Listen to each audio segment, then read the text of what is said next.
जब हुजूर सल्लल्लाहु अलैहि वसल्लम इस दुनिया में आए तो उनकी नाल कटी हुई थी। आप खतना शुदा पैदा हुए। अब्दुल मुतल्लिब यह देखकर बहुत हैरान हुए और खुश भी।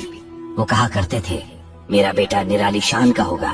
आपकी पैदाइश से पहले मक्का के लोग खुशक साली और कहत का शिकार थे, लेकिन जैसे ही आपके दुनिया में तशरीफ लाने का वक्त आया, बारिशें शुरू हो गई, सूखा खत्म हो गया, पेड़ हरे भरे हो गए और फलों से लद गए, जमीन पर हरियाली हरी नजर आने लगी।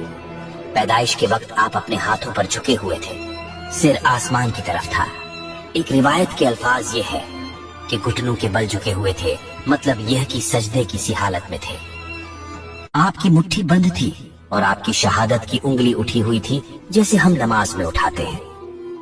हजरत मोहम्मद सल्लल्लाहु अलैहि वसल्लम फरमाते हैं, जब मेरी वालिदा ने मुझे जन्म दिया तो इनसे एक नूर निकला। इस नूर से शाम के महल जगमगा उठे।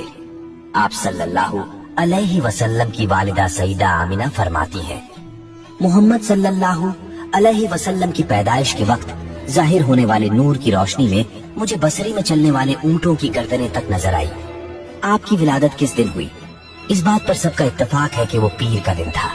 आप सुबह फजर तुल्लू होने के वक्त दुनिया में तशरीफ लाए।